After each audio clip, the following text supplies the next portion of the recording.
Okay, so we're in chapter 9, and we started it already in the previous class.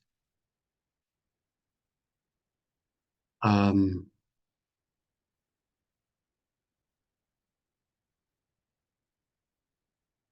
right. You remember this? We talked about this, that the virtual memory, basically the idea is that we can have larger memory than we actually physically have. Our computer, let's say, has 16 gigabytes, and this is what's represented by this striped black and gray and blue section. And our virtual memory is, let's say, much larger. Actually, this is the way all computers now, well, I don't know. Let's say like this. A normal computer that you buy nowadays has 64 bits.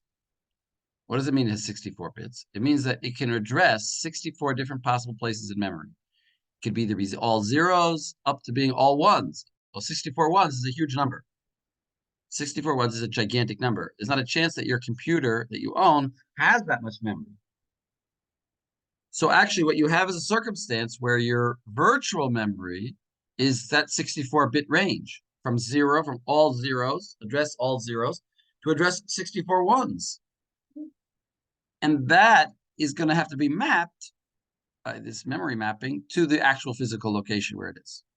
And that's actually how your computer works right now. You don't have every single place in your theoretical memory, in the theoretical places that you could go, they don't all actually exist in your physical memory, because you have 16 gigabytes of memory, or maybe 32 gigabytes of memory, or whatever you have, but it's not as big as would be possible in a 64-bit architecture.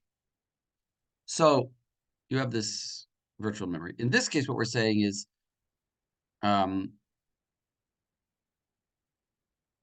if you're trying to get to, let's say, the possibility is that this mapping could go to mapping to a disk. And if it's not on if the memory is not in the memory, but it's being stored temporarily on the disk, you're gonna have to bring it back. And if all these spaces are full, we have to kick somebody out and bring him back. And that's what we talked about here, swapping in and swapping out a program from. Remember, we said the word swap is associated with taking things to disk, as opposed to a context switch, which is taking one program from the CPU and putting another program in the CPU. And we talked about this. This is the valid bit is going to tell us whether it's in memory or not in memory. So here we have a valid bit. If it's invalid, it means that really you have to go and get it on the disk. And there's nothing written here because it's actually on the disk. We'll have to have some other mapping system to find it. We talked about that last time. We actually got up to this slide, I think. Yeah, so we're going to compute this effective access time. I mean, it sounds like a fancy word. Effective access time just means the time on average that it takes to get something from memory. If it's in memory, it'll be faster. Before we talked, in a previous chapter, we talked about effective access time. But there we were talking about it as opposed to it being in cache versus in memory, right? It could be in the fast memory, which we call cache, or it could be in the regular memory. Now we're saying, well, there's a third possibility. It could be on the disk. And then we're going to compare that to it being in memory.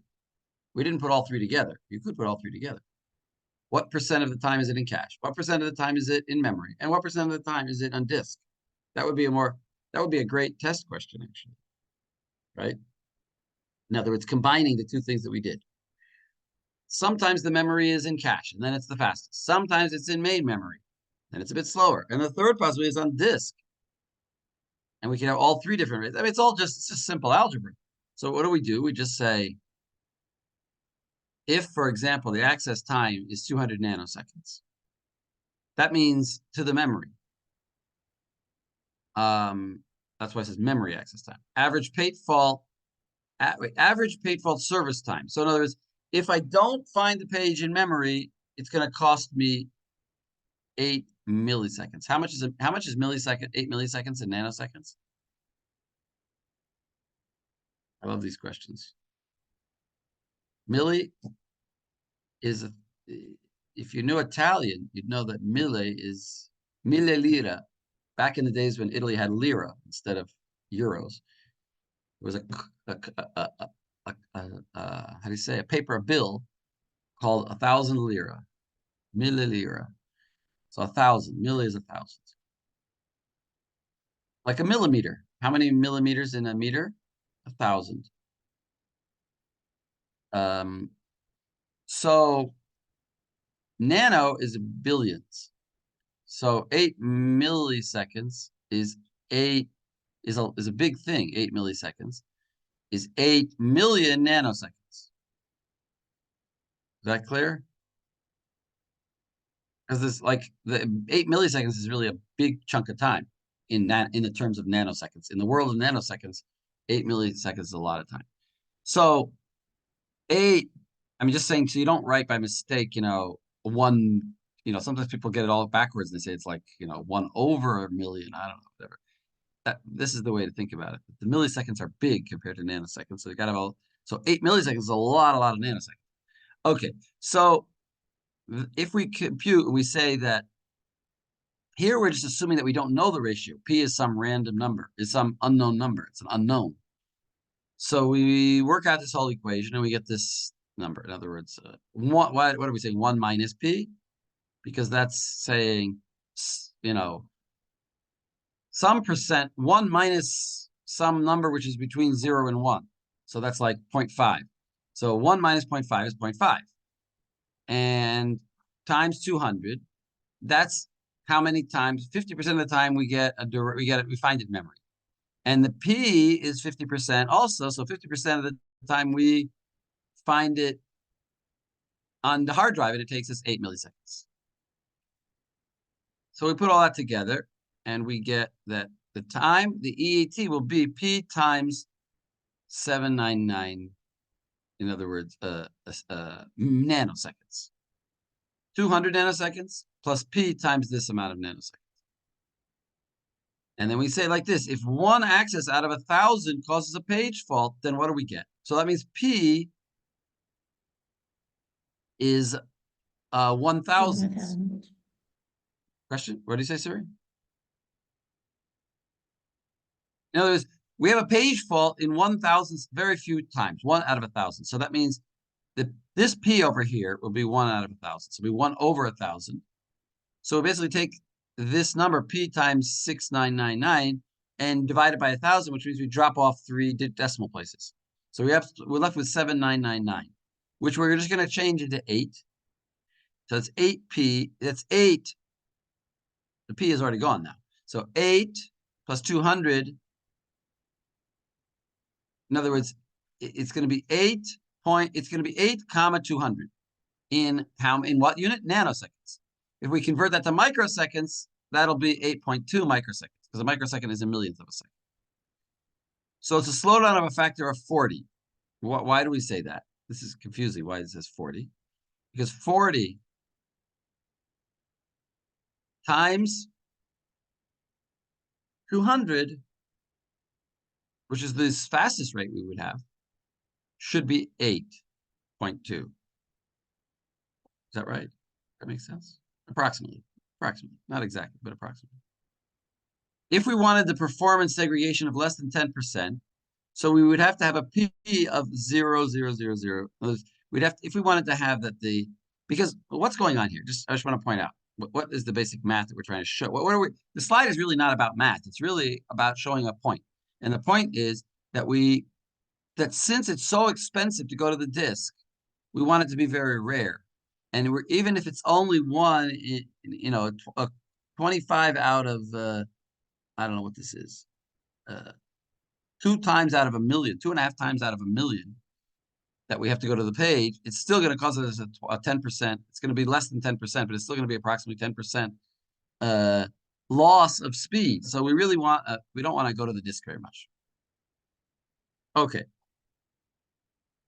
So that's just pointing out the problem with swapping. basically. When we have to go to disk over here, everything gets very slow. And that's the math.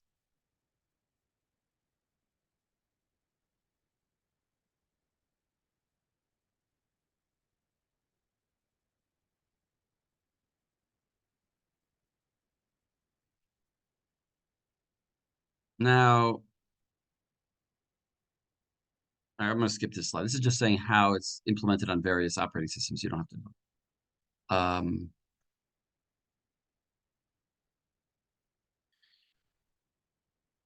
So here we have another thing, which is like this. We have another idea, which is since we have pages, basically, since we have these pages, we can, remember we said we had pages. Where's the pages? Here are our pages, right? We can have them on the disk. We can have them in memory. We can have them in cache. We can also share them.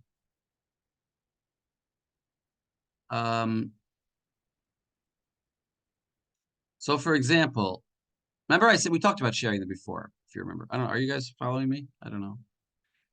I don't hear any breathing because you're online. Wait, where were we? Sorry, I lost it. Okay, so there's something. So the pages can be shared, but what's the problem with? We said we talked about this before. We said we could like once we have pages, we could have two programs that are remember that have this different data but have the same functions. So that they each use printf, or they each use some kind of function for printing or for copying or whatever functions that we want to, what library functions we want to use, they could be shared between multiple programs. And we said that that's fine because they're not going to write to that. You're not going to write to printf. Printf is like a fixed program that you're just sharing, you're using it. Two different programs are using this function. And the function doesn't change. The function is the function. Well, what if we want to share things that we do write to? How are we going to do that? So we could also do that. And that's what copy on write means. What it basically is saying is like this. We could have some shared pages.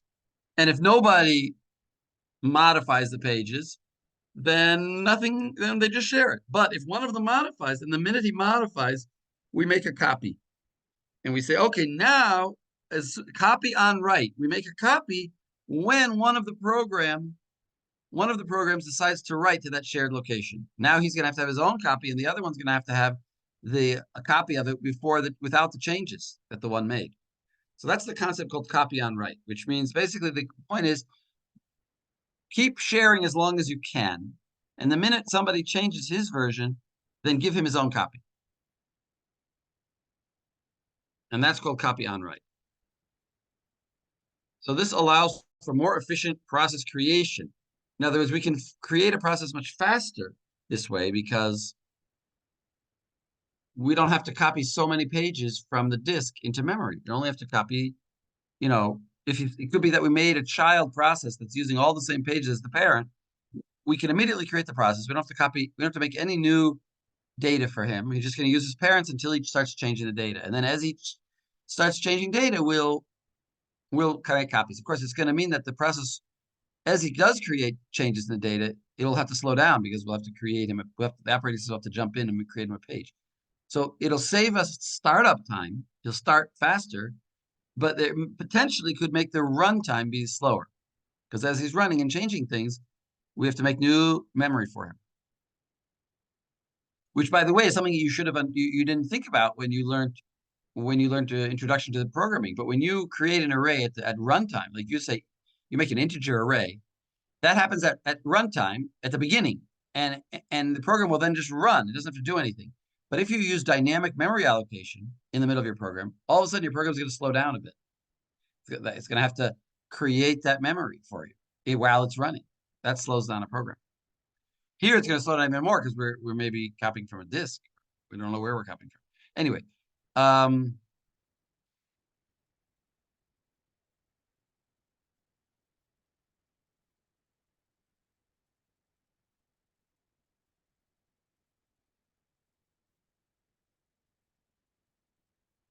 okay, so fork, you should know what fork is. Fork is a function to create a child process.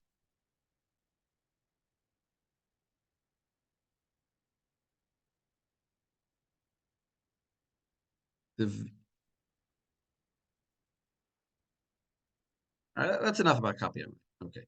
So before process modifies page C. Right. Here's just an example of the copy on write. They're both using A, B, and C. They're using the same physical memory. Two processes are sharing pages. Once one process changes C, now we have a copy of C. So that's called copy on write. Okay. So now we talk about this other topic. What happens if there's no free frame? What does that mean, there's no free frames? Somebody tell me. What does that mean?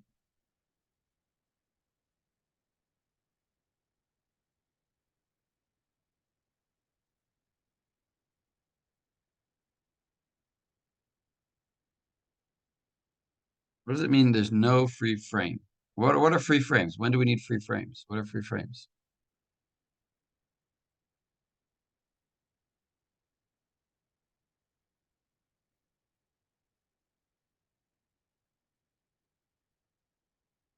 Here, you see a free frame there? That was like the page counter, where it tells you which pages are available.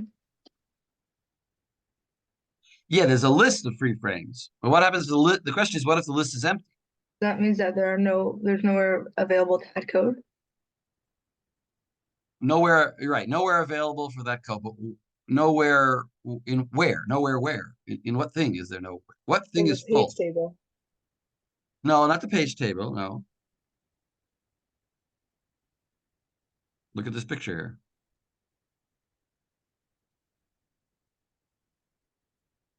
In the physical memory? Yeah, exactly. The physical memory. The physical memory is full. There's no free frames. That's what I wanted you to say. There's no free frames. It means that the frame list is empty, and therefore that means that there's nothing in. There's no memory. All the memory is used. I've used up all my memory. So I can't do this called bring in missing page. The page that was swapped out to disk has nowhere to go into memory. You understand what disk is and what memory is? Maybe. The disk is the hard drive. The memory is like when you buy a computer, it has like 16 gigabytes of RAM. That's the memory. And the fundamental principle of operating systems is that you can't run a program that's not in the memory. Right? You can't read a book that's not in front of you. The memory is what's in front of the CPU. What is the CPU? Wait, Giddy, if you spoke, I didn't hear you. The CPU is the central processing unit. Is like the what?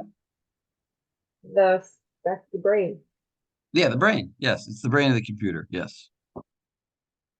That's what the brain can only read memory. You can't read the disk. You can't run a program from the disk. Okay. So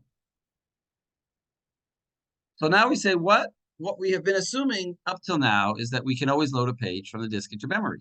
What if all the memory is in use by process pages? All the processes have lots of pages and they're using it.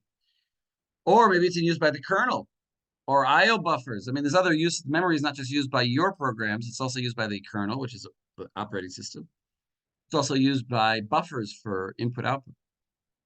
So one solution, but I say a bad solution, is to kill a process. You want to run this process? Fine, let's kill another process. Let's turn off another process to make room for you. That would work. But maybe that process was, how are we going to choose which? I mean, maybe that process was necessary. So another solution is to swap out a process. What does it mean to swap him out? What does swap mean? Where does it go when you swap something? Disk. Exactly. So swapping out the process to the disk. So that means, what does it mean to put a process on the disk? Oh, obviously it's not going to be running anymore because if it's on the disk, it can't be running. It's like you're putting it in the freezer, right? It's not running anymore. But what's in it? All the data that was in the registers and that was in the all the data that was in the registers of the process and all the data in the arrays, all of its data has to be stored somewhere. So we'll store it on the disk. And it's no longer running. Consider a third solution. A third solution is not so drastic as either of these two. We're not going to kill anybody, not going to swap him out, but we're going to find some page in memory that is in memory, but it's not in use. In other words, the process, the sub-process, instead of killing this whole process, we go to the process and we say, Mr. Process, we'd like to kill you. And the process says, no. You know what? I only need this page. I haven't been using those other pages in a long time.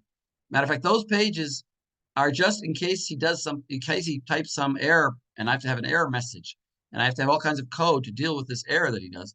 And that error happens once in a blue moon. So I don't need those pages.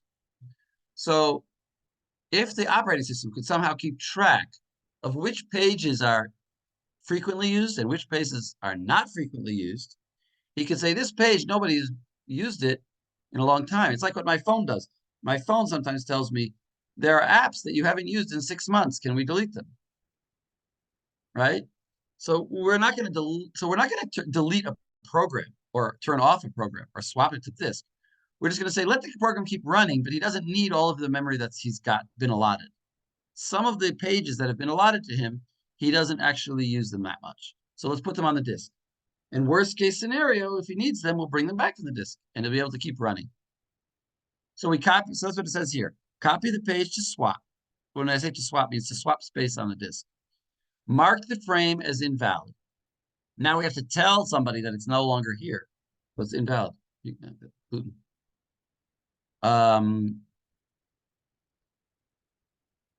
Mark the frame as invalid. Add it to the free frame list. Oh, and now it's a free frame. Load a new page into the free frame. So now we have a free frame, and you can load a new page into it. In other words, we have a space in memory. We can grab a page that we need for this process and put it there. Performance. All right, let's think about performance. We want an algorithm which will result in a minimum number of page faults. In other words, we want to be able to somehow choose the right page to get rid of, to put on the disk, because we don't want to have to bring it back right away. Right? The worst case scenario is we put it on disk and then a minute later, we need it again. In fact, some pages may be brought into memory several times. We'll take it onto disk and bring it back and onto disk and bring it back. We'd rather have be perfect, have somehow if we were like prophets, and we would know the future, and we would know which ones we're going to need in the future, we would just keep those ones around. But we don't know that. So what are we going to do? So now we're going to spend some time thinking about how to choose the best page to put onto the disk so that we can make more space in memory. Does anybody have any questions up to now? What we did up to now?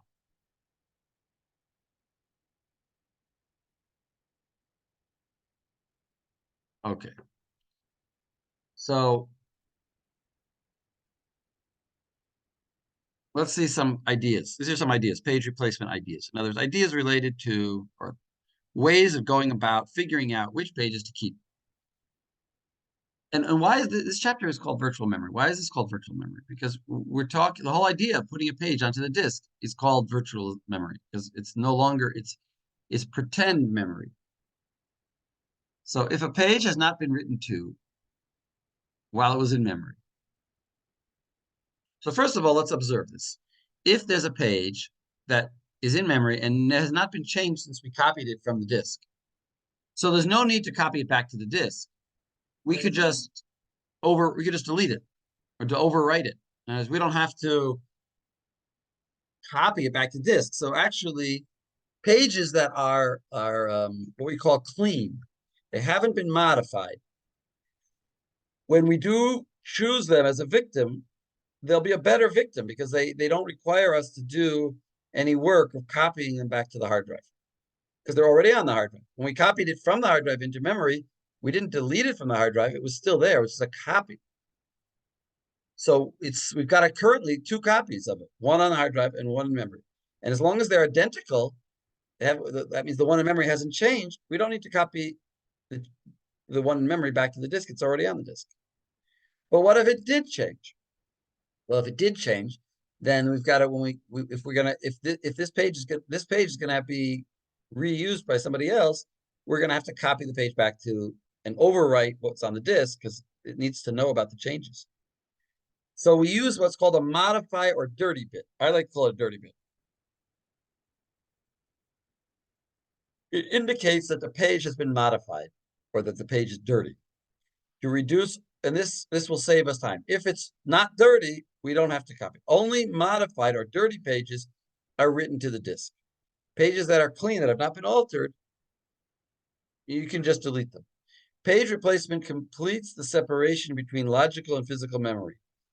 We can now have a large virtual memory, and even though our physical memory is smaller, by using the disk. In other words, I could ask you a question like this. What are some examples of ways that we've separated between logical and physical memory?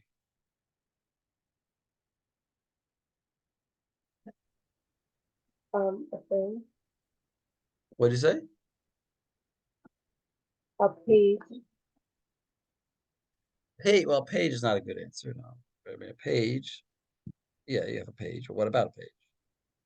it's in between. What? It's in between the logical and physical memory. Right. Yeah, okay. I mean, page is used. We use pages to create the separation between physical and logical memory. Yeah, that's true, but I want a more complete answer. Right.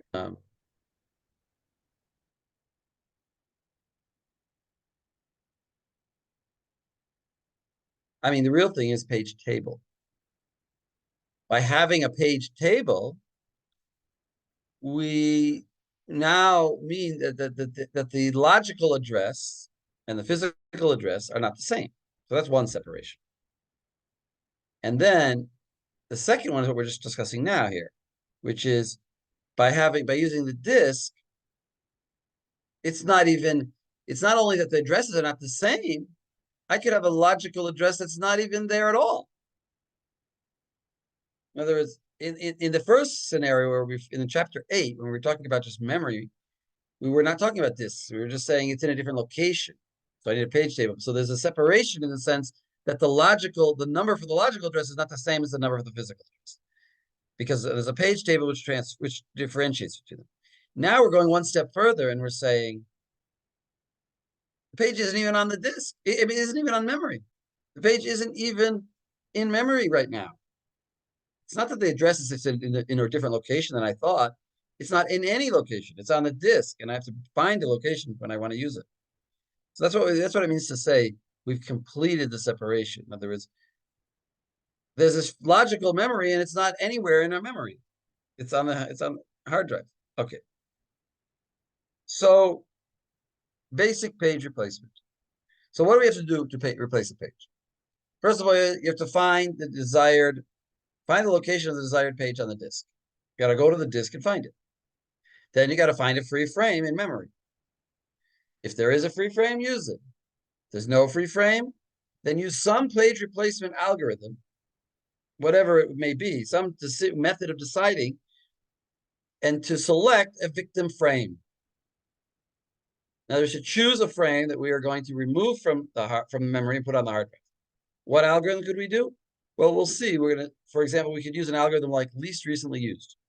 Whichever page has been written to or read from in the longest time from now, it's the furthest in the past. Now, if we've selected a victim, the next thing is write the victim frame to disk, but only if it's dirty. If it's not dirty, just rewrite your new page onto this place. Now either you've written it or you haven't written it, but you're going to have to bring the desired page into the newly free frame. Update the page and frame tables. Remember, there's a page table and there's also a frame table because we got to keep track of is it in the disk or not on the disk, and if it is and if it is in memory, where in memory. Continue the process. So now the process was waiting all this time for the page to be ready, and the process was just trying to read some memory. So now we're going to continue the process by restarting the instruction that calls the trap. In other words, a trap is like something stopped us. We were stopped in our tracks by this trap, which said, we were trying to access a page. Sorry, it's not available.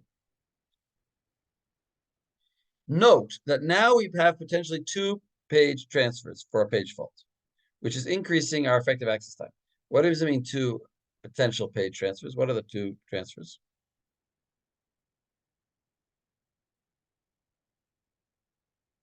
Why does it say potentially? When would it be 1 page transfer and when would it be 2 page transfer? If it was clean or if it was dirty? Exactly. So which is which?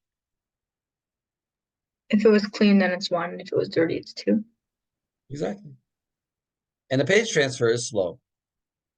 So, and we discussed this last time actually, what we've gained by getting extra space by using the disk, we lose. If I would ask you what are the advantages and disadvantages of virtual memory, and the answer would be the advantage is it gives you more pages. It gives you more memory than you actually have, which means you can run more processes.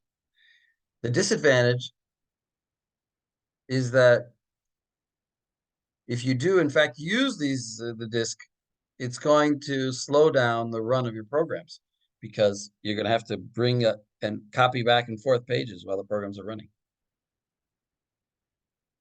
Okay. So here is just a picture of what we just said. We come to our page table and we see invalid. Wait, 1. Why does this have a 1 here? Swap out victim page. Okay, we're not showing everything, but we're showing just from, you've already decided that you need something, and you decided that F is going to be your victim from your physical memory. So you swap him to the disk. Now, now you mark off temporarily that F is invalid. Then you bring back the page that you need, which is not going to be F. I mean, well, it's going to be frame F, but it's going to be associated with a different, really page. Whatever, it's going to be a different page. It's going to be a different piece of memory. It's not the same memory. So in our page table, it's also going to look different, and we're going to have to mark it as what page it is. In other words, what page is in this frame now? What logical page is in this frame now? 2 types of algorithms are needed. We need a frame allocation algorithm to determine how many frames to give each process, which is going to be less than their total needs. In other words, when a process starts, we're going to have some decision about making how many pages should I give the process. And one possible solution is give every process 3 frames. Just make some arbitrary number, just make up some number. And anytime a process starts, he gets that many pages. That would be an algorithm. That would be a free frame. That would be the simplest free frame. Or what's another possibility? I would give them 0 pages. Well, how would he start running? I'd have to give him 1. I'd have to give him at least 1 page so they can start running, so they'd have something to run. The minimum I could give him is 1. Okay. And then he can start running. And the minute he needs another page, he'll say, oh, it's out of memory, and he'll bring it in. But I could also start off with like 100 and say, well, I don't want too many page faults all the time. Let's give him 100 at the beginning. Or I could sort of say 10% of his total size. I could do it based on how big he is. All right, that's frame allocation algorithm. Then there's also page replacement algorithms. Which frames to replace? Choosing a victim. How do we choose the victim? We want the lowest page fault rate. We want to choose the best victims, the victims that are the most useless, that are doing us the least good. Now, how are we going to evaluate any algorithm that we choose? By running it on a particular string of memory references, a benchmark reference string, and computing the number of page faults that string would have. So the bottom here in red, you see a page fault benchmark reference string. In other words, it's saying like this. But this, how do you read this page, this line? You say First, I want to access page 7. Then I want to access page 0. Then I want to access page 1. Then I want to 2. Then 0. Then something on then page 3. Then page 0, 4, 2, etc. We're just listing the page numbers, not the actual address. But in reality, I'm not accessing the whole of page number 7. I'm accessing a particular byte or a particular word in that page.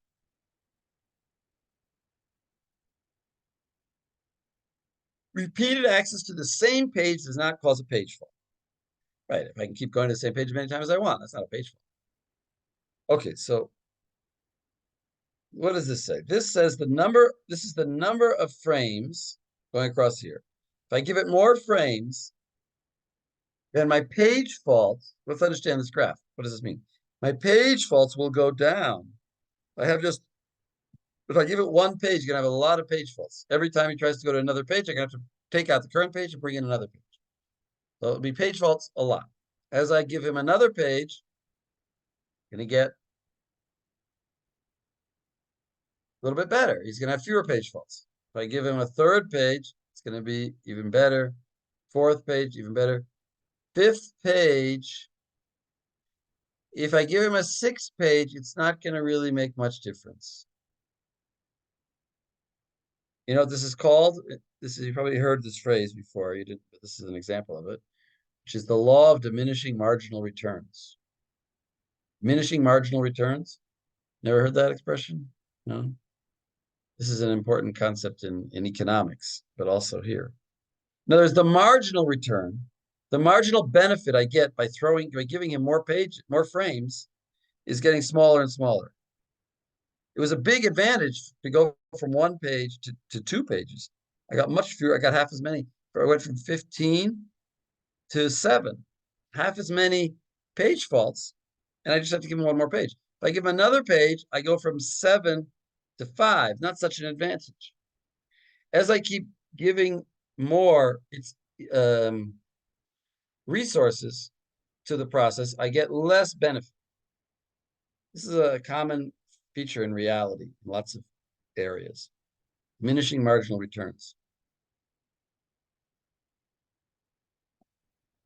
Okay, so that's just an observation. Actually, I think we're going to see, do we see Baladi's anomaly, right? Here. Baladi's anomaly is, see, this guy got famous just for pointing this little idiotic thing out. You can be famous in all the textbooks. You'd be like Baladi. It's a guy. And he said, look, it's true that this is the way it should be, but nothing says it has to be that. It could be like this. In a certain case, it could be that as I give him more frames, it actually goes up. From 3 to 4, I have more faults. When I had 3 frames, I just had 9 faults, per hour, per minute, whatever it is, per second. And then when I had 4 frames, when the allotment I gave him, in other words, what we're saying is like this. Every program gets an allotment of how many frames will I give it. I'll give this program 6 frames. So if he wants to use 6 frames, fine, he's got space. If he wants a 7th, he's going to have to choose a victim. He has to choose somebody to get rid of, bring in the 7th page. If I give him a larger and larger allotment, I get diminishing marginal returns. So that was what we said before. But now we're saying sometimes I give him an extra page and actually get worse performance. Now I'm going to get 10 page faults. That's Baladi's anomaly. And then I give him another page, he goes way down here to only 5 page faults. And then it stays. In this case, it didn't matter. Now, how did we get this example? So let's take this example. Here's our reference string. And this is the kind of thing you might have as, a numerical example on an exam. I try to ask numerical questions and also, word questions. For example, let's say my program is given 3 frames. 3 pages can be in memory at a time per process. So every process gets 3 pages, 3 frames. We'll call them 1, 2, and 3. And what does he do? 7 comes along. Well, he's got nothing. He's not using anything. So he'll put it into 1. 0 comes along and put it into 0. 1 comes along and put it into 1. So in other words, he needed those pages, and now he's got them in memory. But now 2 comes along. So what's his algorithm? So we're going to use first in, first out. So the first in was 7, so 7 is going to go. So 7 is no longer there. Who goes there? 2. 2 goes there. Now, after 2, we have a reference to 3. Well, guess what? Sorry, to 0. 0 is in memory. We don't have to have a page fault. So up to now, how many page faults did we have?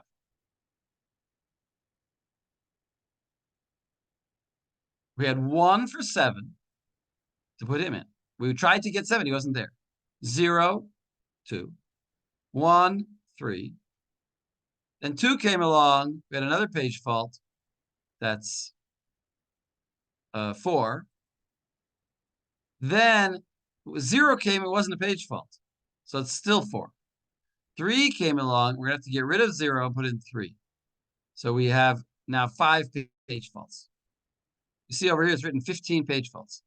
We go through this whole process, we'll get 15 page faults. Let's continue the process. I'm not going to count the page faults, but you can do that. Now comes along 3. We go in. Now, after 3 is 0. How unfortunate. 0 was just removed from memory, and we just need it again. But we had no idea we were going to need it again. So we had to remove it because we were using the first in, first out algorithm. It would have been nice if we would somehow know the future, but we don't. So we got rid of 0. We got to bring him back. Where are we going to put him? Well, the next place is the third frame. So we're going to kick out 1. So now our current situation is 2, 3, 0. And we just did this with 0. Now we're going to go to 4. 4 is not in memory. So we're going to kick out 2 and put 4 over here. Then, and darn it, 2 is exactly the one we need now. And we just kicked him out. So we're going to have to bring him back. And where are we going to put him? Where 3 was. And darn it again, 3 is the one we need now. We just kicked him out. So we got to bring him back by getting rid of 0. And then we need 0 again. And he's out. So we got to bring him in. So we're going to kick out 4. Now things are settling down. Now we need 3. We've got 3 in memory. Now we got 0. We got 0 in memory. We're over at the current situation. We have 0, 2, and 3. 3 and 2, everything's fine until we hit 1. Well, 1 needs to come into memory. He's not in memory. And who are we going to kick out? Well, it's first in, first out. We were at 0, so now it's 2. So we're going to put 1 over here and kick out 2. And then we need 2 again. So we're going to kick out 3 and put in 2. And that's our 2. Now we need 0. Well, 0 is in memory, right? And 1's in memory. But then we need 7, so we're going to kick out 0. And then we need 0, so we kick out 1 and put 0 in.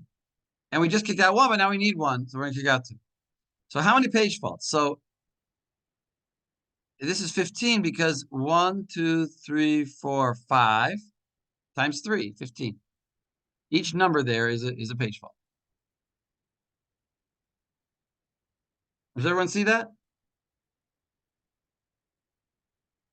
Yeah. Give me I mean, I don't necessarily see everybody, but if you don't like this, speak up. If you didn't follow what I did, then give me an oral. Yocheved. No, I get this, but I wasn't really paying attention for that second that you were talking about this guy's like idea. Could you explain that really quickly again? Yeah, Baladi. Well, we're gonna see. We're gonna get there. We'll see. I'm just jealous of all these Baladies, and there's another guy who invented some theory. Somebody's, I forget his name now. Anyway, yeah, Baladi got. I think it's a very silly observation, but I mean, whatever. It could happen. Yes, it could happen, but I don't know why you get to be so famous for it. Well, the problem is we have these ideas, and we like to give them names.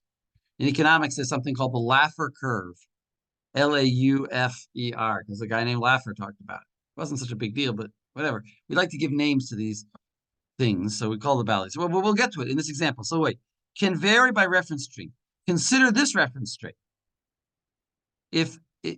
So this is the reference string. It gave us 15 page faults. Everybody agrees to that. And I'll get to your question, Yocheved.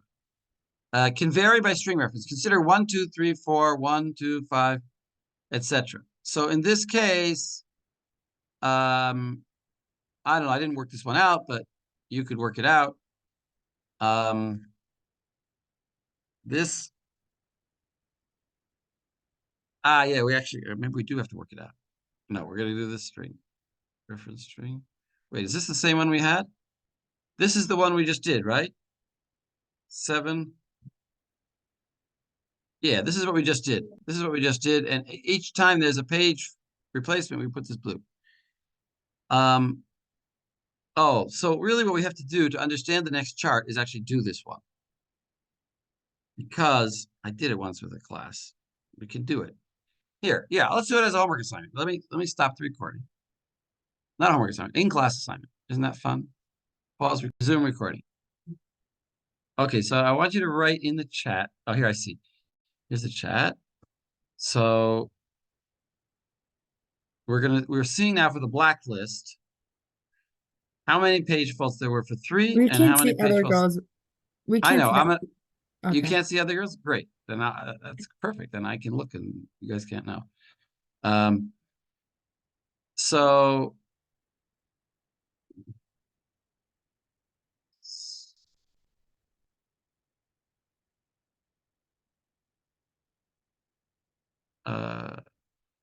okay, so some people got 10 for both. Well, one person got 10 for both. Yeah, and most people are getting 9 and 10, and that seems to be the correct answer. 9 and 10. In other words, 9, somebody got 7 and 10. I won't say who, but you know who you are. It's not 7 and it's 9 and 10. So 9 for 3 and 10 for 4. You can go back and see where your mistake was, but maybe later. But Probably that is laziness at the end. probably just laziness. Okay, so that is Balady's anomaly. In other words, it shouldn't be like that. If I give more frames, this is what you were asking, Yocheved. If I give more frames, shouldn't I have fewer page faults? There's more space to put things. So in general, yes. Statistically speaking, yes. But there could be a certain set, like we saw with the red set. With the red set, if you gave him more, it was fewer page faults. But with this blacklist, it just happens to work out that 4 is worse than 3 by a little bit. Even though, right, you understand why 4, logically it shouldn't be that way? Logically, if I give you more space to put things, I should have less need to switch things around. If I have more chairs for people to sit, I should have to have less people having to switch places. But this is only if we're using the first in, first out algorithm. If we use some other algorithm, it might not be the case. So this is called Balady's anomaly. And that's what you see here. For 3, exactly what you just had. Look, here's your answer. Look, let's read this graph. For 3 frames, where's the dot? What number is that? 9, And for 4 frames, what number is it? 10. And that's exactly what you got. In other words, somebody actually calculated how many page faults would I have for every possible number. For 1 and for 2, it's exactly the same. For that list, of that black list. And for 5 and 6 and 7, it's all the same. So this little upward tick in the graph that it wasn't just straight down or some kind of curve like it should be here, that's called Balady's anomaly. Now what else?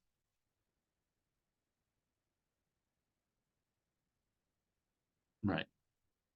Okay. So what is this? What is the optimal algorithm? Now the optimal algorithm is important to understand this, that it is not possible. In other words, it's not possible because it requires future knowledge. If I would be a prophet and I would know the future, so replace pages that will not be used for the longest, will be used in the future for the longest period of time. So I could go back and say like this. Well, 7 I got to put in. 0, I got to put in. 1, I got to put in. Now 2, which one should I take out? Well, I'll look forward and I'll say, I better not take, I look at the 7, 0, and 5. 0, I'm about to use, so don't take him out. 1, I'm going to use 2. But 7, I'm not going to use for a long time. So take the 7 out. Well, that so far is actually the same as first in, first out. So take the 7 out, put the 2 in. Now 0 comes along, don't do anything. 3 comes along. Now which one should I take out? I could take out the 0. Normally I would have taken out the 0 because he's the next one in the list. I took the 7 out. Next should be the 0. But I'm not going to take the 0 out. Why? Because I look forward and I see I'm about to use 0. So don't take him out. And don't take the 2 out because I'm about to use him over here. But 1, I'm not going to use till all the way over here. So take him out. Take the 1 out. And put the 3 there. And now comes along the 0. Fortunately, I still have my 0 there. And I don't have to do anything. 4 comes along. I got to take somebody out. Who will I take out? Well, if I look ahead, the 2 and the 3 are about to be used. So I'll take out the 0. So now I have 2 spaces where I don't have a page fault. But when finally 0 comes along, I got to take him out. Who am I going to take out? Well, when the 0 comes along, who am I going to take out? Well, I can't take out the 3 or the 2 because they're the next ones I'm about to use. So I'm going to take out the 4. Oh, sorry. What happened? And et cetera, et cetera. So you see, how many page faults do I have here? Well, you just count the blue box, count the blue rectangles. 1, 2, 3, 4, 5, 6, 7, 8, 9. So the optimal algorithm would be that I'd have only 9, given 3 frames, I would have only 9 page faults. And the FIFO gave me 15, like we saw over here. So that's the concept of an optimal. So how do you know this? You can't read the future. So why do we even talk about it? The answer is it's used for measuring how well your algorithm performs. When we want to compare a particular algorithm, we compare it to the optimal algorithm. We say, how much better is it than the perfect algorithm? The perfect algorithm, of course, we can't implement. So now we're going to try to get an algorithm that is close to optimal. You understand the idea? We're not going to actually have the optimal, but we're going to be close to it.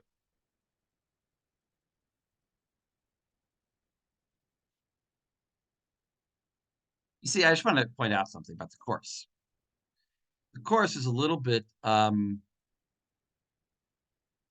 of it are about how operating systems work. But now we're really talking about, like, as an, what problems an operating system needs to solve and how to solve them in a good way. And therefore becomes algorithms. And it's not necessarily like how to write an operating system or how to even use an operating system. It's how to design an operating system. In other words, this is a problem that operating system has to think about. How to deal with page replacement. How to choose pages. And so we have an algorithm. Okay, that was just a parenthetical observation about the course, why we're talking about this at all. So we can't know the future, but I think we said this before. What is the best predictor of the future? The past. So we're not going to know the future, but we're going to use the past to predict the future. So we have an algorithm called the least recently used, LRU, least recently used.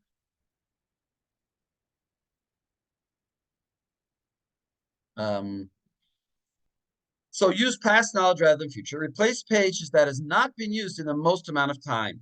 Associate time of last use with each page. So we're going to have to keep track. We have to have like a timestamp. We call it timestamp on each page. When was it used? Was it used? And we have to update it. Well, used doesn't mean put into place.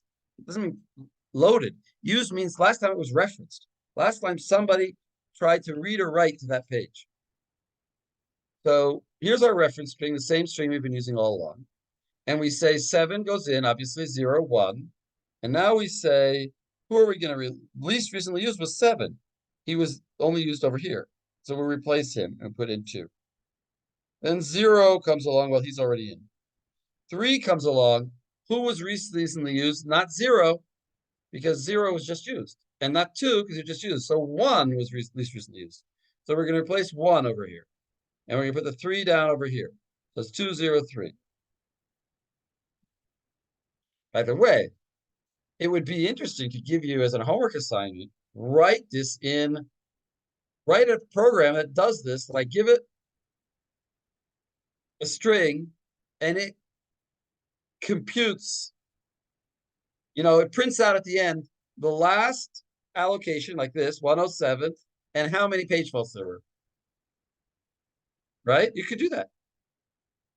Just pointing out this, right? You could do it. What language did you guys learn? JavaScript? No, Java? What? C# and Python. Python and what? C#. C#. Oh, you learned C#. Right. So I could ask you, I'm not going to, but it would be a great thing for you to do, to write a program to implement this in Python. And then print out for me, given any string, and I can choose least recently used, optimal, or first in, first out. And you calculate, because we're just doing an algorithm here. We're talking about it. We're moving things visually, but really you could do this in a program. Yocheved loves this idea. Yocheved says, please give us a homework assignment. Yes? Could be. It's interesting idea. Anyway, maybe in future years. Anyway, but you understand what I'm saying, that this is it's totally programmable. 0, and it's not hard. It's not even as hard as some of the things you probably did in data structures. You did data structures, right? It's not like some of the stuff you did in data structures. It would be much easier. It's just a little bit of thinking. Anyway, so 203. I'm sorry, I lost my place. So least recently used. So 3 comes in, he goes here. 0 comes in, he's already here. 4 comes in. So who was the least recently used? If I look backwards in time, I see that 0 and 3 were used a lot recently. 2 wasn't used. So when 4 comes in, I'm going to replace 2, not 3. So I replaced 2, and wouldn't you know it, I dafka need 2 right away. But I didn't know the future. I only knew the past. The past told me that 2 hadn't been used for a while, so I got rid of him. And then I need him. So who am I going to get rid of? I look backwards and I say, well, of 4, 0, and 3, 3 is the oldest. So I get rid of 3. And then again, when you know what, I need 3. So again, I'll look backwards, and 4 and 2, I don't need, but 0 I need. So I get rid of 0 for the 3, but then I need 0. So I need 0. So I have to get rid of somebody. So I'm not going to get rid of 2 or 3. I'm going to get rid of 4. So where's 4 go? So 0 goes in place of 4. And now, actually, that was a good choice, because 3 comes along, 2 comes along, and I have them. 1 comes along, I got to get rid of my oldest ones. That's going to be 0. And that's also a good choice, because now I have 2. And 0 is now I need to get rid of somebody. So I'll get rid of not 2, not 1, but 3. So here's 3. So I put 0 in there. Everyone, that is the least recently used. Now, what's the problem with this algorithm? Well, I have to associate a timestamp with each one. Every time I try to replace somebody, I got to check the timestamp. I got to have memory. I got to take up space to keep track of a timestamp. Like, what is a timestamp? It's gonna how much data is in a timestamp? The year, the month, the hour, the minute, the second. I don't know. It's gonna be a whole lot of information. It's gonna be a lot of digits. Even if it's just a number, it's gonna be a long number, because I have to keep track. Every second, every millisecond. So it's going to be a large piece of number associated with each page. But okay, that would be the way to do it.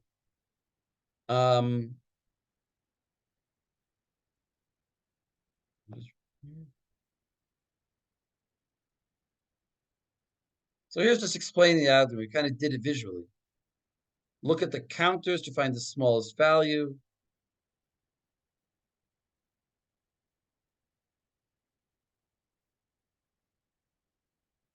Can anybody think of another way? Another algorithm? Is there like precedence to somebody that's been like used a few times? Exactly, right. So Suri says correctly, we don't only have to know who was used recently, we may also want to know who is used the most. Maybe somebody's used a lot.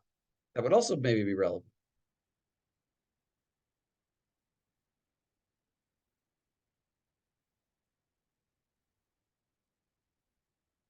But here, what did we say here? Counter implementation. I don't know why it's called a counter, actually. Hey, that's just a side point, but what Suri said. But let's stick with the LRU for a minute. The LRU, least recently used, so we'll have a counter, which is basically a variable. Every page entry has a counter. Every time a page is referenced through this entry, copy the clock into the counter.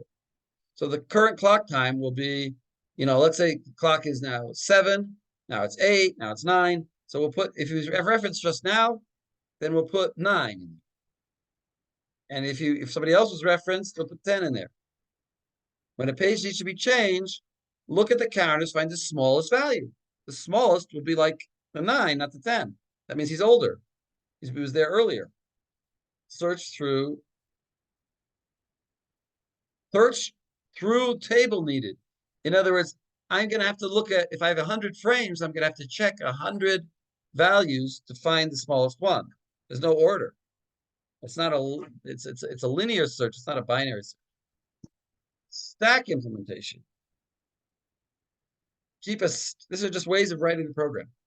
Keep a stack of page numbers in a double linked form. And move it up and down the stack. In other words, like you did in your course in data structures. Move them around. The most recent one, if it was just recently used, make him point to be at the top, be the head of the list. Let's keep pushing to the top of the list, the most recently used. And so then the list will be automatically ordered by the most recently used on top and the oldest on the bottom. And as long as I have a pointer to the tail of the list, I'll always be able to immediately find the oldest one. And I'll put the new one at the top, and I'll push it down, right? The oldest one I'll immediately always pull off the bottom. It'll be the oldest one. So now I don't have to search all 100 people. I already know immediately where it is. But each time I push in somebody to the top. So that's a little bit better than having to search through everything. But it says here requires 6 pointers to be changed. There's I got to move things around. Why 6? Right? It's a little bit, sounds like a bit much. I have the head pointer, the tail pointer, and it's doubly linked to the top and the bottom. So that's 2 more for the one I remove and 2 more for the one I add. That's 6. So the searching will be faster, but the updating will be slower. By the way, this is a principle that you should have discussed in your class of data structures. Did you discuss that? Did anyone remember? That in general, algorithms in data structures, there's no zero-sum game. In other words, there's no such thing as a free lunch. If you're going to get faster searching, then probably inserting things into the list was more difficult. You insert them in a way that makes it easier for you to then search it. The insertion like that will cost you a little bit more work. I think, though, this is a good algorithm in general. It seems to me that you're not wasting too much time inserting. It's not like, I don't know if you did the red-black trees or 1, 2, 3 trees. Did you do that? Like trees with multiple nodes, not binary trees, but trees with like many nodes, and each parent has multiple nodes. No. Anyway, there's more complicated trees, but you did binary trees, right? So there's more complicated trees than binary trees, and that require resorting. Anyway, another topic for another lifetime. LRU and opt is optimal. Least recently used and optimal are cases of stack algorithms. They don't have Baladi's anomaly. In other words, in these algorithms, you won't adding more frames will always improve your results. Where did we see the anomaly? only in FIFO. Okay? If you want to test that out, you can test it out and think about it. But yeah, okay. Let's go on.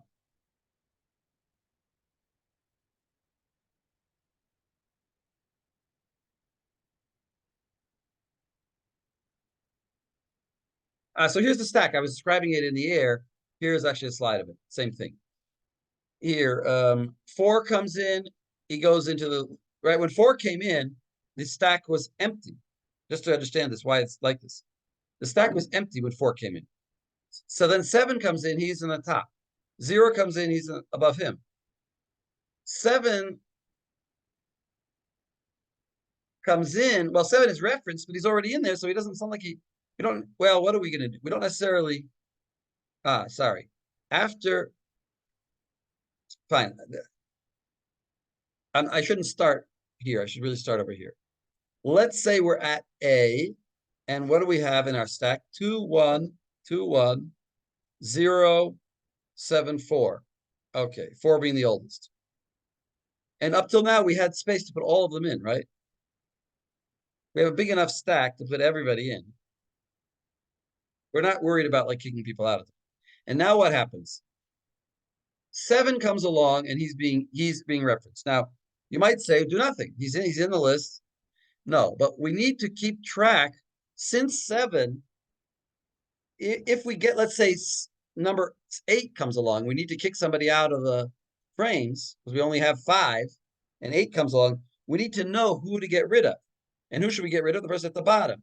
So the only way we're going to keep the bottom being accurate is when we now reference 7, we don't leave him way down here, we bring him up. Or alternatively, if this would be a 4, then 4 would not remain at the bottom because we just referenced him. We'll bring the 4 up to the top. In our case, we had 7, so the 7 will go up to the top. And now if 8 comes along, we need to kick somebody out. Who will we kick out? Question. Who will we kick out? 4. Exactly 4, because he's at the bottom of the list. That's just what we said already. Okay. That's just a nice picture of it.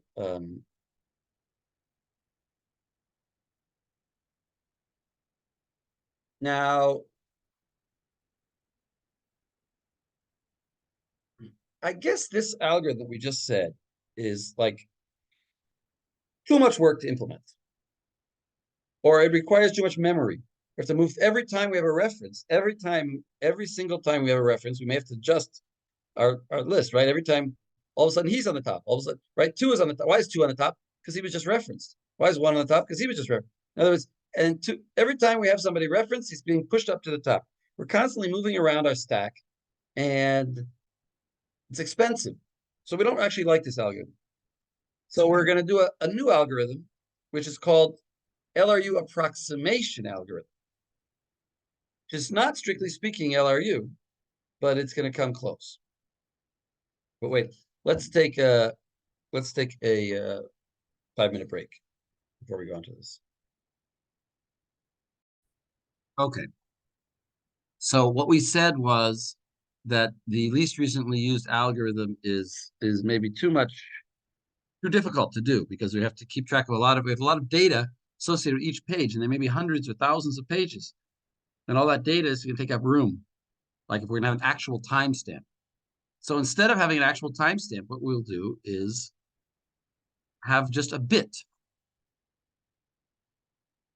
A bit, a single bit, either 1 or 0, right? A bit can be either 1 or 0. Here it says LRU needs special hardware and is still slow. In other words, we'll have to have special, if we would have done the LRU, this is just saying why it's bad, because we had to have special hardware and it's slow. Why special hardware? Because we need to have hardware to write the date for the pages, because otherwise it's going to be too slow. Anyway, a reference bit. We're going to have a reference bit. So this is the idea. With each page, associate a bit. It'll initially set it to 0. When a page is referenced, we set it to 1. Replace any page where the reference bit is still 0 if one exists. We do not know the order, however.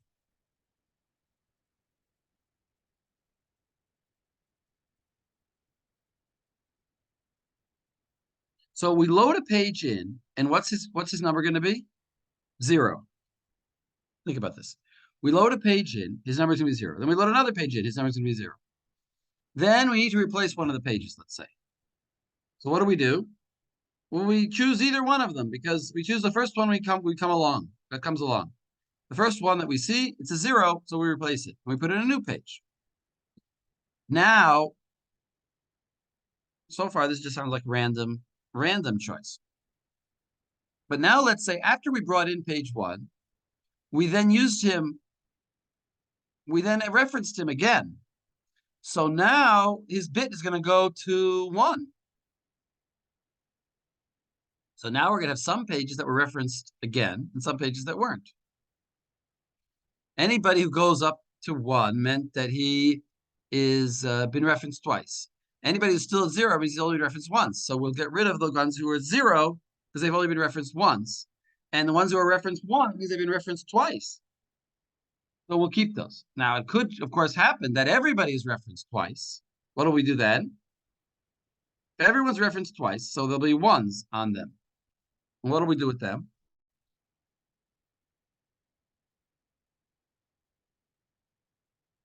Then we'll pick, if there's nobody who's 0, we'll pick a 1.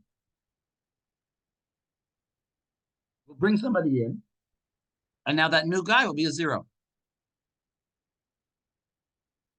And he'll be the first to go, unless he gets referenced again.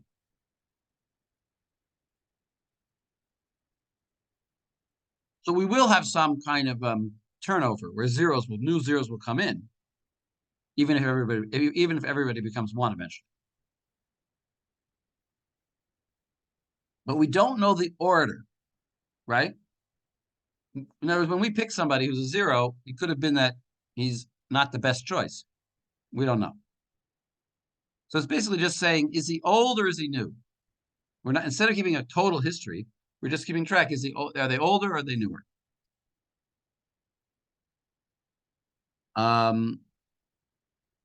Let's look at another algorithm, which is called the second chance algorithm. And that's kind of in this picture. Let's look at this. It's also called the clock page visit. So again, we have, it's very similar to the first one. It's quite similar actually to the, what we said over here, just the reference bit.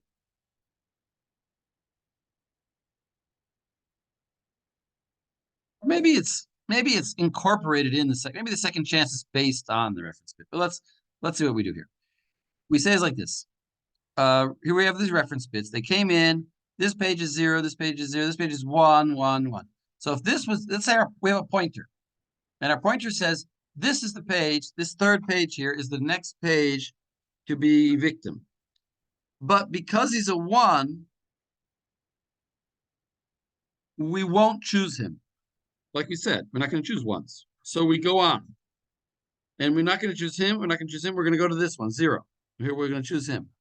But since we overlooked him, we're going to change the reference bit to be 0.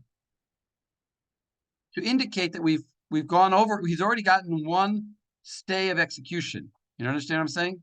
Stay of execution, like we could have executed him, but we're going to stay the execution, but we're not going to give him another chance. So he's now going to turn into a 0. That's what we see over here on the right. And he's going to turn into a 0. And now we're going to choose this one. Of course, we're going to choose this one because he's the first 0 that we hit.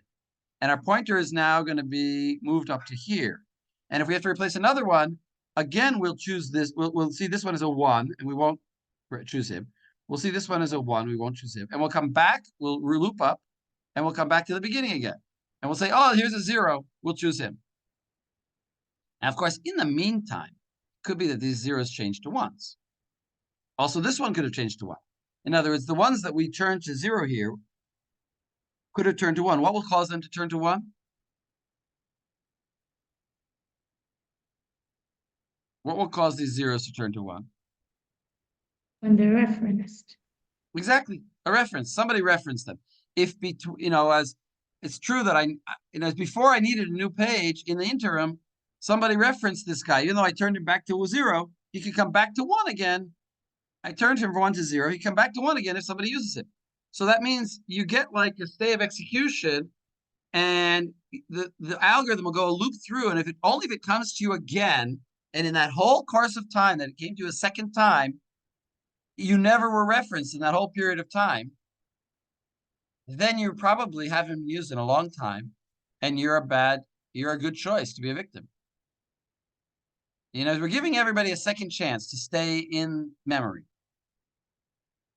But they're not going to get a third chance unless they get reset by getting a reference set to them.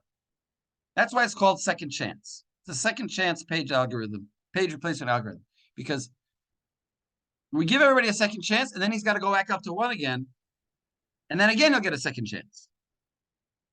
But if we go through the loop, if he can't be passed over more than once, unless he's referenced in the interim. So that's the basic idea of isn't that a clever algorithm? If the page is to replace it. If it's 1, then set it back to 0 and then leave the page in memory though. But replace it next time. Replace the next page. Go to the next one and replace him, subject to the same rules. If he's a 0, replace it. If it's a 1, put it a 0. That's what we just saw over here. So that's the second chance. And what's the big advantage? We don't have a timestamp. The main advantage, the way I see it, is that we don't have a timestamp. Instead of having a whole timestamp, which is a lot of numbers, we have a single digit. We also, what's another advantage? Can anyone think of another advantage?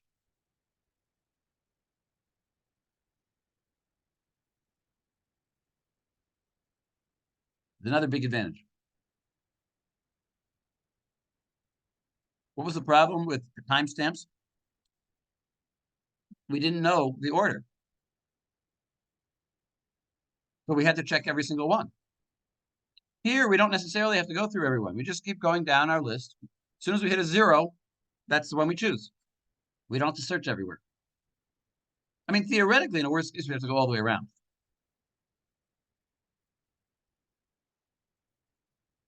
Why is it better than the stack version, where we kept promoting people as in the stack?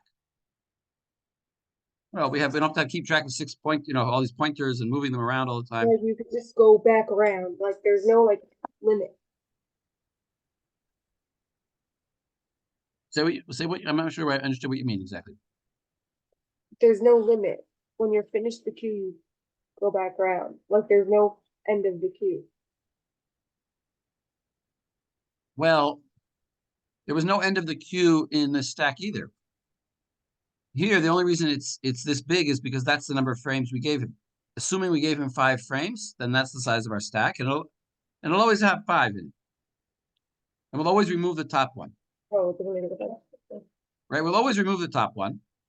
The problem was that every time we had a page reference, we had to reshuffle the things. We had a lot of memory manipulations that would be very difficult to do in a fast way. This is easier to do. It's simpler. It's simpler. It's because it's simpler, it's more practical to actually do it in hardware. Because we want to do things in hardware. There's another principle you have to understand. Anything that's done in hardware is faster than anything done in programming.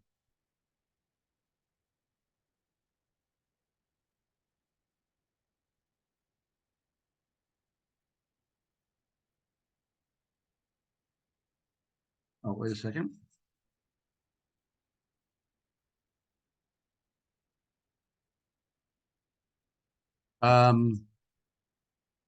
Wait, I want to show you. Yeah, well.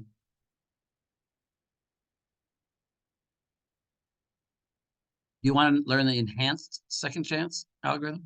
Well, that's enough. Anyone want to learn more? I have another slide. It's not actually in this set, called the enhanced. Here, let's look at the enhanced. Wait a second.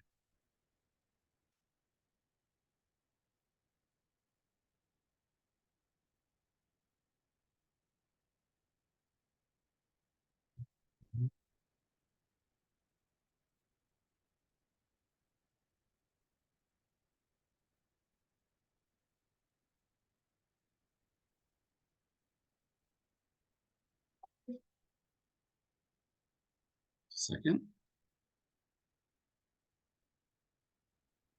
This one, I don't think I sent this out.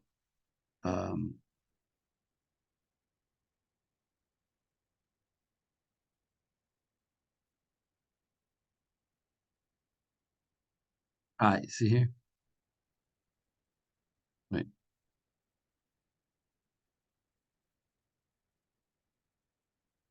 Yeah. Look at this. This is called the enhanced second chance algorithm. Improve algorithm by using reference bit and modified bit together. In other words, we have a reference bit and also the modified bit. Because remember, we anyway have a modified bit, don't we? Because we want to keep track of whether it's dirty, whether a page is dirty or not. Remember, if it's dirty, then when we copy it out, we don't just delete it, we have to copy it back to the disk. So we have also a modified bit. So we say like this. If it's 0, 0, then what does that mean? It's neither recently used nor was it modified. That would be the best page to replace. In other words, it's 0, it's not 1. And it's also 0 in the sense that it's clean. If it's 0 and 1, then not recently used, but it has been modified. It's dirty, unfortunately.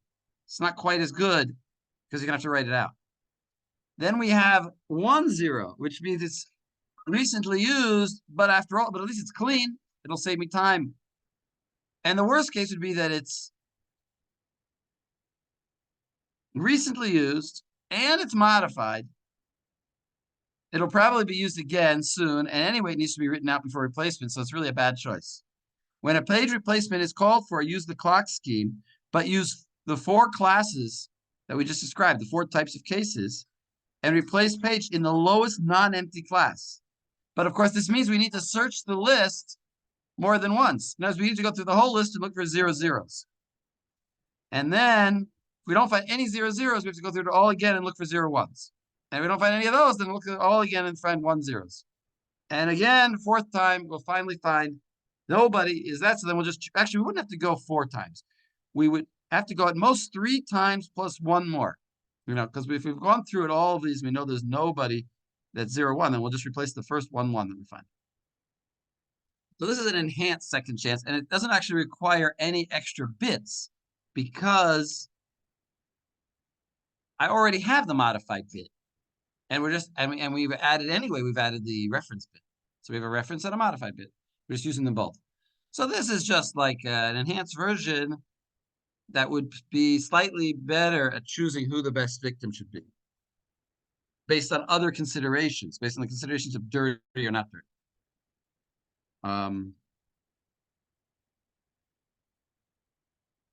Okay, let's go back to the other slide that I was using.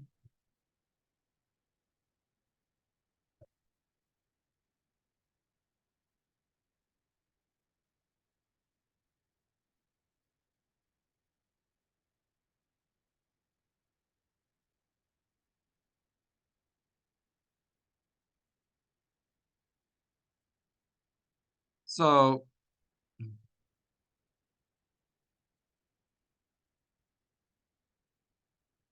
wait a second. Okay, so counting algorithms. Another idea would be to keep a counter of the number of references that have been made to each page. That was not a common used method.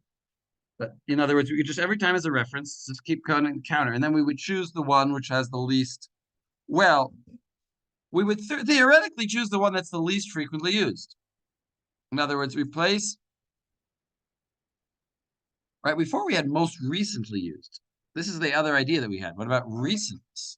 So least frequently used would mean replace pages with the smallest count, because they haven't been used very much. But listen to this upside down thinking. We could say use the most frequently used. Get rid of the most frequently used, based on the argument that the page with the smallest count, why is he so small? Because he's probably just been brought into memory, and we're probably going to start using him a lot. So don't replace the guy who's hardly been used. Replace the guy who's been used a ton, because he's probably not being used anymore. He's probably got, he's the oldest, like, a new musical star will have less, times that her album or his album has been listened to than somebody like the Beatles who've been around for a long time. So the older things might have larger numbers. So maybe, and also there's a problem. If you replace the page with the smallest count, then there could be somebody out there who was used a lot of times. Some page was referenced many, many times, but nobody has referenced him recently and will never get rid of him. Kind of like the aging problem that we talked about, right? The starvation problem that we talked about. He'll be stuck in there and we'll have no way of ever getting rid of him. We'll have to we'll have to do some kind of aging on him. We'll have to say, if you haven't been referenced at a certain amount of time, then your number goes down. Anyway, these counting algorithms is another idea. I think it's less commonly used. Okay, now we have now is another topic. So that's it. That's enough algorithms for choosing the victim, right? That was choosing the victim page. Now we're talking about a different thing, which is how many pages should I initially allocate to a new process? When a process comes into memory, right? We got to give him a memory, but how much to give him? So every process needs a minimum number of frames. Example, IBM 360, I guess that's a certain operating system, 6 pages to handle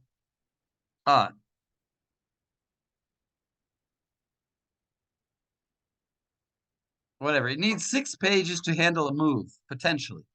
A move could be between 2 different pages to 2 different pages plus the instruction itself might be on 2 different pages.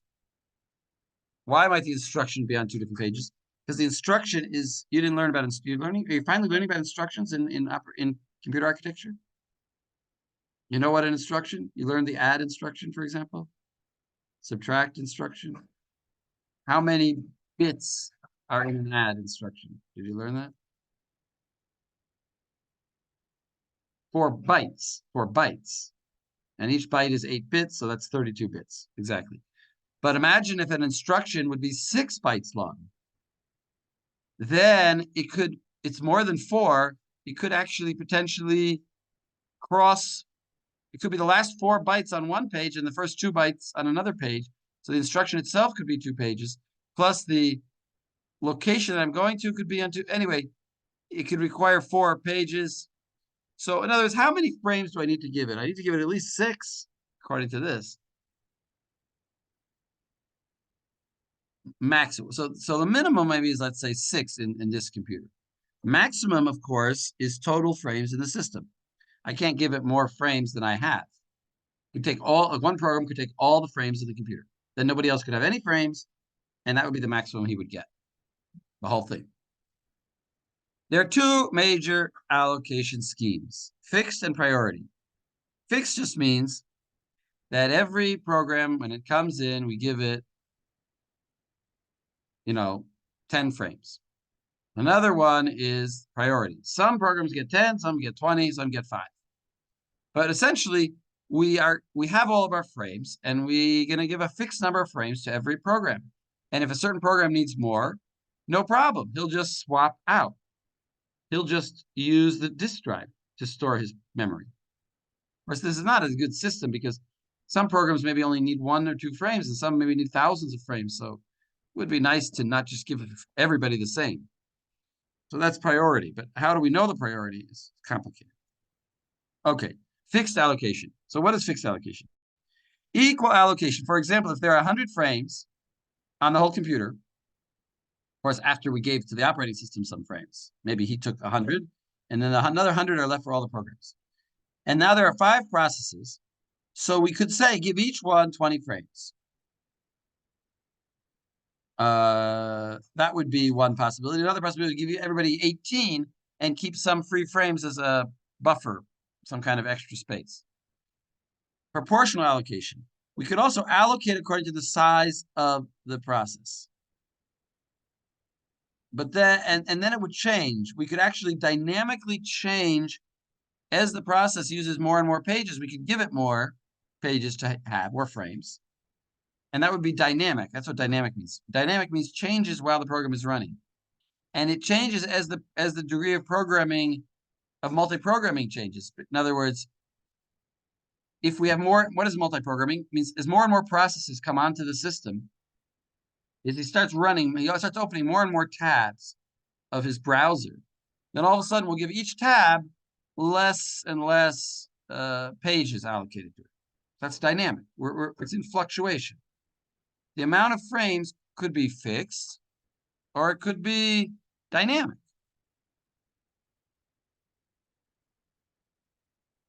But either way, we'll start with a fixed number. We'll start with a fixed number. That's why it's called fixed. We'll start with a fixed number. But it could change. Then this priority, use some kind of proportional allocation scheme, uses priorities rather than size.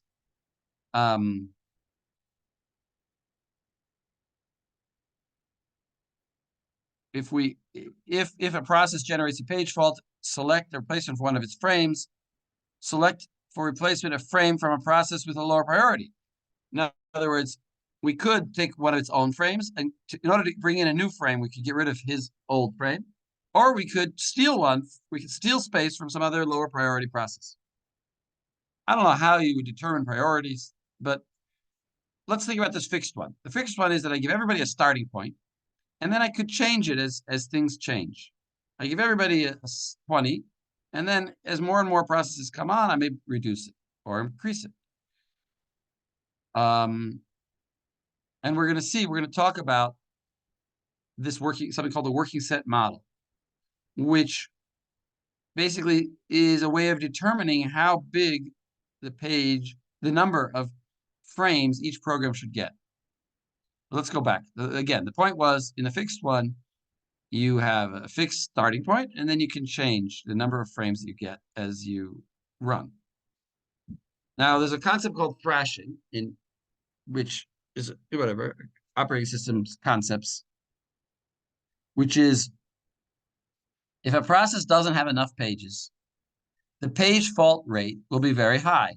In other words, if I give a process that needs a lot of pages, I give him only 2 pages, he's going to be all the time going in and out from hard drive. Going to go to the hard drive, get a new page. And then he needs another page, and he goes to the hard drive and gets it. And all the time he's getting pages. So we're going to have a page fault to get the page. We're going to replace the existing frame, but then we're going to quickly need to replace that frame back. Let's say in order to run my program, I need 3 pages in memory all the time. And I only have 2 places. So I'm going to use the first one, use the second one. And now I look for the third one. I have to bring it in. That means I have to get rid of the first or the second. And I'm going to be constantly running around like a chicken without a head, going back to the disk to get a new page. And then seeing that I need another new page and having to get rid of one and putting it back to the disk. And I'm going to be spending all of my time swapping in and swapping out pages from the disk to memory and never getting the actual program running and never progressing in my program. So we're actually very busy, but we're not getting any work done. It's like if the doorbell rings and you go to answer the door and then the phone rings, you answer the phone, and then the door rings again, so you drop the phone and you go back, and you just all the time running between the door and the phone, and you never get any work done. You're all the time bringing one page in and taking another page out, and then you see you need another page. And so this constant busyness leads to low CPU utilization. Well, why is the CPU not really busy so much, even though there's a lot of thrashing? Why isn't the CPU busy? Yeah, go ahead, sorry. Cause like the page needs to load and the whole time's busy loading pages and stuff. Right, and is paging, loading, and copying require the CPU? No, but like the CPU needs the page to be loaded in order to continue. Right, exactly. The CPU is waiting for the page, and he's not doing anything. Who is loading the page? The MMY or the MMU? MMU. MMU. The MMY is a ish seminary. The MMU is busy loading it. The CPU is not really being utilized. By the way, there's a distinction that was once I saw in somebody's exam. They wrote a question like this, like, do you want to keep the CPU busy? You know, we can maybe make and say, no, we don't want the CPU to be busy doing nothing. We know there's a possibility that we want to utilize this. The goal of the operating system is to utilize the CPU to do work, not utilize the CPU to do busy wait. Like if I have a loop that's just spinning all the time and checking the same variable a million times, you know, the CPU is busy, but I'm not actually getting any work done. Anyway, the operating system thinks that it needs to increase the degree of multiprogramming. Oh, look at this. This is an interesting thing. Since the CPU is waiting around for the IO to busy copying in the page, to bring in the page, the CPU is idle. So the operating system says, oh, the CPU is idle. Let's load up another program. And that's going to cause the CPU to be even more, that's going to cause more thrashing to occur. So basically, we don't want to have a situation where there are not enough pages for the processes, because then no work will get done. We're busy copying pages, and we'll be, like I said, running around with a chicken without a head. That's called thrashing. The CPU is technically idle because it's waiting for IO, but there's no memory available, and so he can't really get any work done. So here's a concept, here's a graph which shows you CPU utilization over multiprogramming. Multiprogramming means the number of programs running at the same time, number of processes running at the same time. So as the CPU, as I add more and more processes, so the CPU is kept busy. Why is it kept more and more busy? Because most of these processes, most of the time, are not using CPU. I mean, if the first process would be 100% interested in using the CPU, then the utilization would be way up here right at the beginning. But most processes use the CPU for a few microseconds, and then wait for I/O, wait for input output, either to disk or to screen or some kind of I/O. So, oh, we're over time. Well, let me just finish this. So, the multiprogramming, again, the multiprogramming,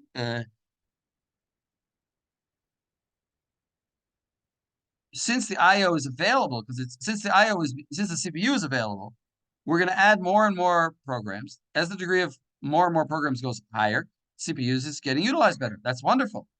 Until we get to a certain point when we start adding more stuff, and all of a sudden there's not enough memory, and the CPU ends up not getting any work done because we're busy doing IO all the time, and nobody's getting any work done. And if the program if the operating system decides to add more programs because he sees that it's not being used, it won't start going up again. It'll just keep going down. Okay, so next time we'll talk about the working set model. Yeah, a lot of fun. You can look ahead if you want at the working set model. I don't prohibit you from looking ahead. Thank you. Also, look at the homework. I gave you a homework assignment. Please do it for your own good. Thank you. Okay. Thank you. Sure. Oh, yes, Suri, you got your grade.